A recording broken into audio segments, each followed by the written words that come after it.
Saudações, gente bonita. Mestre Leider aqui falando em Goiás, 12 horas e 30 minutos, 27 agradáveis graus de temperatura. Hoje nós fizemos um post pequeno na rede social das tretas, no qual a gente colocou um fio de um gringo que falava sobre a incapacidade dos analistas ocidentais. Na verdade, ele citou um húngaro de origem bielorrussa, falando groselha, né, sobre o conflito entre Rússia e Ucrânia, mas ele é ilustrativo, ele exemplifica bem o que é o modus operandi do pensamento ocidental. Sabe, a crença de que a Ucrânia está sendo derrotada porque os ucranianos, os jalus, né, em particular, ao invés de seguir as orientações dos Estados Unidos, de lançar um ataque direto contra as tropas russas, na tal contraofensiva, que miou, né, foi um fracasso de proporções épicas, os jalus, né, preferiu a estratégia de ataques pontuais.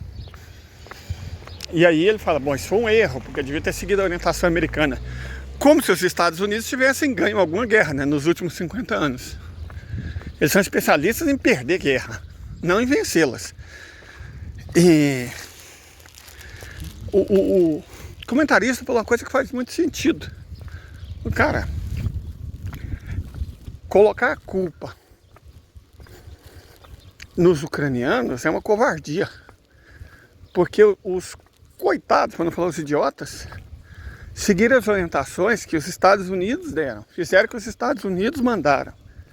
Usaram armas dos Estados Unidos, equipamento americano, munição americana, logística americana, informação americana. Lutaram segundo as normas da OTAN para perder, cara.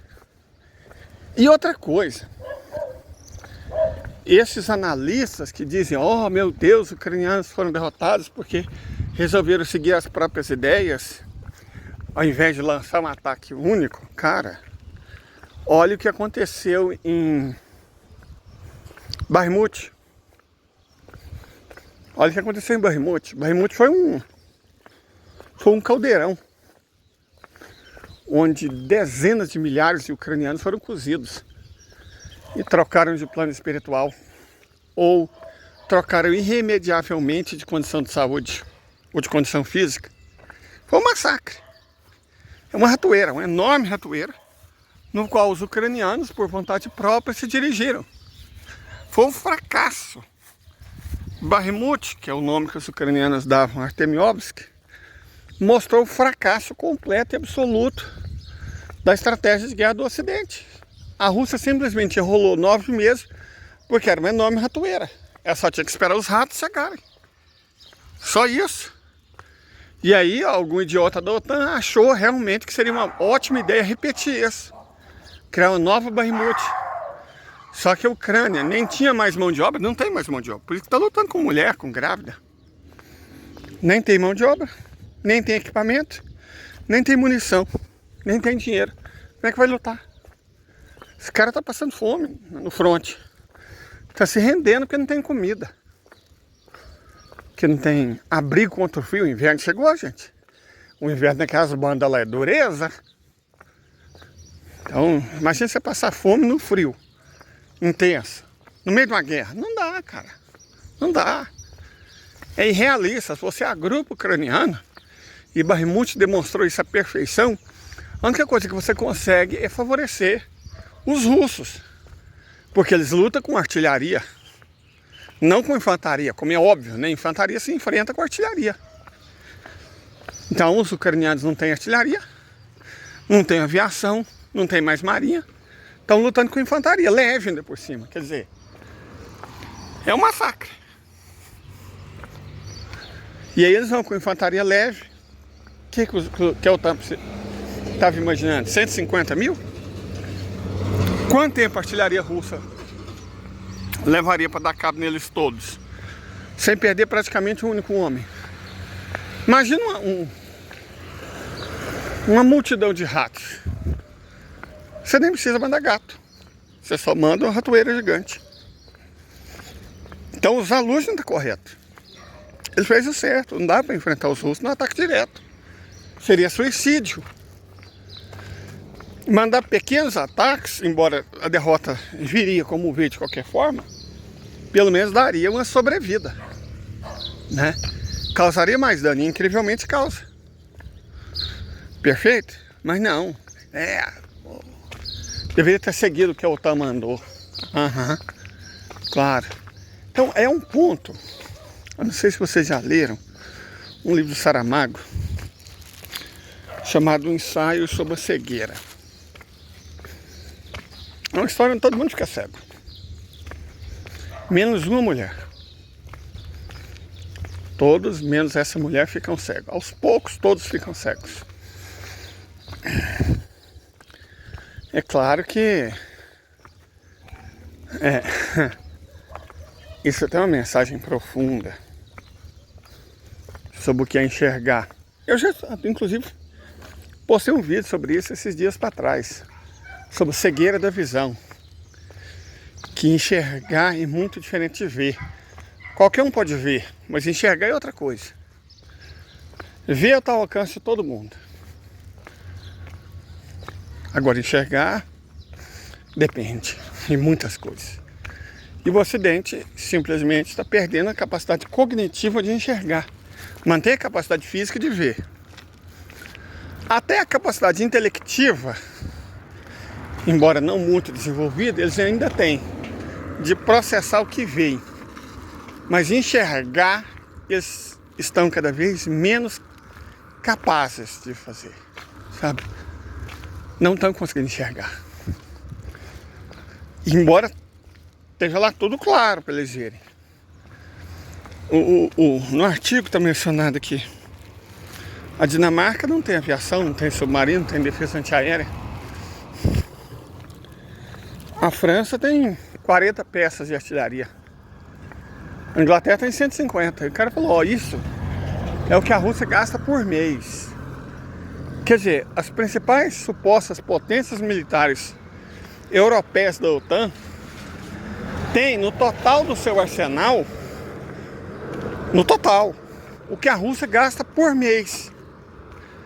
E a cada mês que passa, a Rússia dobra o que gasta. Então, para cada mês de combate, a Rússia produz 2 meses. O que significa que a cada mês a Rússia produz o estoque que a OTAN possui inteiro. Excluindo, claro, a Turquia. Então, a cada mês a Rússia produz de peça de artilharia tudo que a OTAN possui, excluindo a Turquia. Tudo que a Europa possui, né? Então a Europa inteira possui o que a Rússia leva um mês para produzir. Quantos meses já tem essa guerra? Nós estamos em dezembro, janeiro, fevereiro. São 22 meses, quase 2 anos de guerra. Então a Rússia tem um armamento muito, mas muito maior do que o de toda a OTAN. Aí sim, incluindo a Turquia, que nunca participaria da guerra contra a Rússia, Estados Unidos e Canadá. Eles não têm a menor, a mais microscópica chance de vencer. E mesmo assim estão provocando. Mesmo assim estão mentindo. Cara, o Olaf Scholz falando que a Rússia foi malvada e bloqueou o gás da Alemanha, foi ridículo. Foi ridículo. Foi os alemães que escolheram isso. Boicotar, sancionar a Rússia, né? Você sanciona um país do qual você depende. Ó, vou te prejudicar impedindo você de vender as coisas que eu preciso. Isso soa inteligente? De verdade soa? Isso parece uma sanção? Vocês acreditam realmente que isso é uma sanção? É uma sanção contra o próprio povo, contra a própria economia, não contra a Rússia. As sanções fracassaram miseravelmente. Ah, a situação da Europa está assim por causa da guerra. Não. A situação da Europa é a que é por causa das sanções, inclusive auto-infligidas. Essa é a verdade. Essa é a verdade. Colocar a culpa nas sanções é uma estupidez completa, né? E parte do pressuposto que os cidadãos alemães são imbecis. Talvez até seja correto, mas é o que o Lincoln disse: você pode enganar uma pessoa a vida inteira, e todas as pessoas por um tempo, mas você não pode enganar todas as pessoas a vida inteira. Então pode ter certeza que já existem alemães acordados. A extrema-direita nunca dormiu. A esquerda, sim, comeu mosca. Identitária, né? Trocou a luta de classes pela pauta de costumes. Ok. E aí, tem um meme que um cara, tipo, dá um tiro em outro e fala: oh, meu Deus, por que ele morreu? É tipo isso. Oh, por que a Europa se encontra nessa situação? É porque a liderança europeia quis. A troca de quê? Da proteção dos Estados Unidos, que não são capazes de proteger ninguém. E nem querem, nem tem um histórico de proteger ninguém que não seja eles. Acho que o próprio Kissinger, que o demônio tem, a alma dele nesse momento, disse: ser inimigo dos Estados Unidos é ruim, mas ser amigo é pior. É por isso. Ser aliado dos Estados Unidos é pedir para ser traído ao Vietnã do Sul. Daqui a alguns anos, a Ucrânia vai ser o novo Vietnã do Sul. Um país que os mais jovens não vão se lembrar que existiu. Uma experiência, uma loucura coletiva que existiu por um certo período histórico bem delimitado.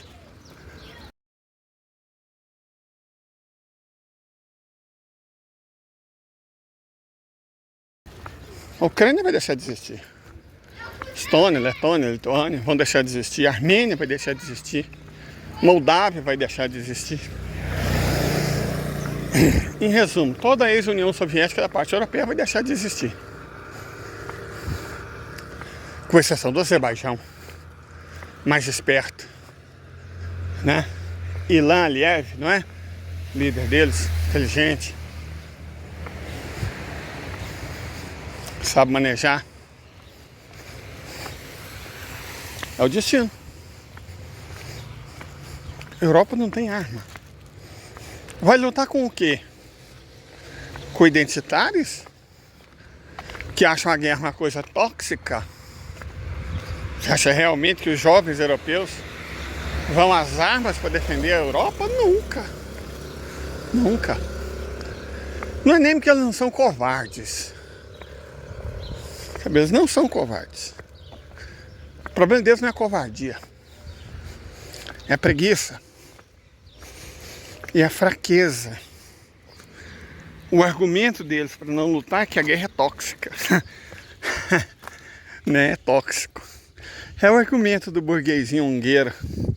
Ai, a guerra é um bando de jovens morrendo por um bando de velhos. A guerra é má. O todinho é bom. Toda guerra é ruim. Ah, por favor, gente. Quer dizer, como é que você discute com isso? Pessoal, também é coisa discutir com um bebê. Você não discute com um bebê. Pelo mesmo motivo que você não bate num bêbado. Se você bate, você é cruel. Você apanha, cara, porra, muito pior. Você vai discutir com um moleque? Não dá, cara. A Europa não tem mais jovem, a Europa tem moleque. O caminho que o Brasil está seguindo é o caminho pro sol da força. Não vai rolar. Simples assim. Goste-se ou não, o fato é que a guerra moldou a humanidade. A história é escrita pelos vencedores. Eu não estou falando isso nem como elogio, nem como uma crítica, mas como uma constatação. A história do mundo foi escrita por quem venceu. Então trate de não perder, desgraça. Não é simples? O corolário seria lógico se fôssemos uma sociedade minimamente racional. Opa, peraí. Frutas.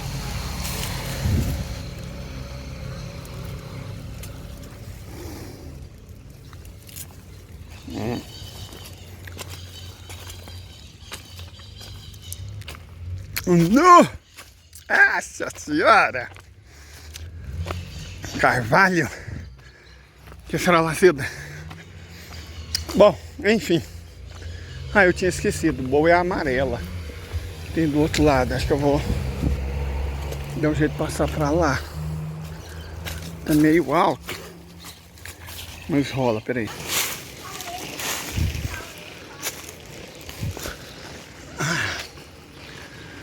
Vamos lá.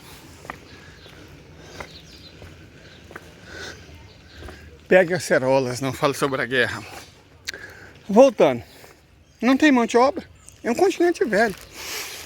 Qualquer um que já foi na Europa sabe que lá não tem criança. Você não acha jovem. E o jovem que existe, né? Dá até dó. Você consegue imaginar um jovem europeu segurando um fuzil, carregando equipamento, lutando na neve contra russos? Não dá, cara. Simplesmente não dá. Eles não são capazes, nem se eles quisessem muito. Nietzsche fala uma coisa a respeito disso. Com o tempo, as ovelhas se tornariam tão fracas que não suportariam o ataque de um lobo. Elas não suportariam a existência de um pastor. Aqui, ó, essa azeitona amarela aqui, incrivelmente é doce. Aqui, ó, uma mutação fez ela ficar menor e amarela. Mas ela é doce. Agora essa vermelha aqui, chegando em casa ela vai comer com sal, porque fora disso não dá. Azeda. Vamos ver. A estação das amoras está acabando. Olha. Ainda não dá para podar elas, porque elas ainda tem muita folha. Paciência, né? Tudo acaba uma hora. Esperar o ciclo da vida recomeçar. Voltando ao assunto. Eles perderam a base industrial, né? O gás americano é 2 vezes mais caro que o europeu, não é o bastante. Do que o russo, né? Não é o bastante. Não tem gás, não tem energia, não tem comida direito. Desemprego na estratosfera. A economia está em recessão. Olha a Estônia. Estônia é uma ex-economia. A queridinha, né? Dos libelês. Estônia tá só o caco. Só o pó da rabiola. E acredita que junto com a Letônia e a Lituânia ela vai vencer os russos. Aham. Senta lá, Cláudia. Senta lá. Ela vai vencer os russos, com certeza. Afinal de contas, né? Tallinn tá pertinho de São Petersburgo. Vou falar coisa pra vocês. É mais fácil Tallinn virar um subúrbio de São Petersburgo do que a Estônia fazer qualquer coisa que inviabilize por uma semana que seja a Federação Russa. Mas eles não conseguem enxergar isso. Não conseguem. Eles veem a Rússia ficando sem munição Cara, se você for pegar hoje no mundo militar, a OTAN já usou umas 10 armas diferentes, que ia mudar o curso da guerra. E evidentemente o curso da guerra não foi alterado. A Rússia tá batendo duro. Não. Você vai ver umas 20 vezes que a economia russa ia ser destruída. Tem um cara, tem um canal no YouTube só para falar que a China quebrou. Ele já tem uns 10 vídeos. A China quebrou, a China está condenada, a China vai ruir. E você tem esses, né? O rock, né? Hoje no estropício militar, que vivem de falar que dessa vez a Rússia está condenada. Agora a OTAN tem uma arma. Agora já era. Perderam. Não tem mais chance. Aí, né, fazer o quê? Se eles falam, né? Então, se está na internet é verdade. Mentir não chega a ser um problema. A lógica da imprensa é essa, mentir. O golpe tá aí. Cai quem quer. A questão que a gente debate aqui não é nem essa, é mentira. É a convicção de que mentira é a nova verdade. De que basta ter fé, que mentira se torna verdade. Basta acreditar. Basta colocar pensamentos positivos no ar, né? Vou pensar positivamente. A Europa está vencendo, a Europa vai vencer, a Europa há de prevalecer. E aí, de repente, os russos serão derrotados, serão vencidos. Os europeus prevalecerão. Só que não é assim que o mundo funciona, não é assim que a banda toca. É igual o pessoal que apareceu, né, para debater a tese de que o governo está certo em taxar a Shine e as empresas chinesas de venda. O erro é que nós não temos ministro das comunicações. Então isso não foi explicado para o povo. Daí a queda de popularidade. Daí os bolsonaristas que fracassaram em tudo que eles fizeram, falaram, ó os impostos. É aquela conversinha, né, imposto. E aí, esquerda, tá caindo nessa conversa. Teve um que o argumento dele foi que colocou realpolitik, entre aspas. Olha só. Ele falou que, você fica aí na realpolitik e... Ué, gente, o que não é o real é o imaginário. O que é imaginário só existe na cabeça. O mundo é o real. Não adianta você imaginar. O cara tá querendo dar uma de quê? De coach? É isso que ele tá querendo dizer? Seu burro, seu feio. Você tá errado, porque você tá falando com base na realidade. Então deveria falar com base em quê? Nas vozes da cabeça dele? É isso? Ignora a realidade. Deixa o brasileiro comprar da Shine como se não houvesse amanhã. Não cobre imposto, não. Destrua a indústria nacional, o pequeno comércio, para garantir uma relação de consumo. Trate o brasileiro como consumidor. Esqueça que ele é um cidadão. Ou seja, isso é muito liberalismo. Reduzir o cidadão, reduzir o trabalhador ao consumidor. É a cara do liberal. E esses caras, eles juram que são esquerdistas. Eles juram que estão fazendo uma crítica lacradora. Seu feio. Como você ousa analisar com base na realidade? E a Lei Candir, blá blá blá. Foi, cara, Lei Candir, ela não pode ser mudada de canetada pelo presidente, não. Depende do Congresso. Olha o Congresso que o brasileiro elegeu. Então você vai ficar nessa até 2050? Não sei. A depender desses imbecis, vai. Porque o negócio é eleger deputado de esquerda, né? Não lacrador. Deputado que defenda o trabalhador. Não que defenda as identidades um a um, atomizante. Não vai funcionar. Os caras não querem enxergar. Vale para nós, né? O jovem, pro identitário, pro verdista ongueiro, pra fada da floresta, pro indígena da Shopee, pra adolescente histérica, pro blogueiro percebista, pra blogueira ruiva do MST. É fácil demais lacrar. Dá view, você ganha like. Like é dinheiro. Vocês podem me dar like sem medo, eu não ganho um centavo por isso. Meu canal não é monetizado. Mas o desses caras eles ganham dinheiro falando merda. Agradando um público ainda mais burro que eles mesmos. Que é uma coisa que você sempre pode contar.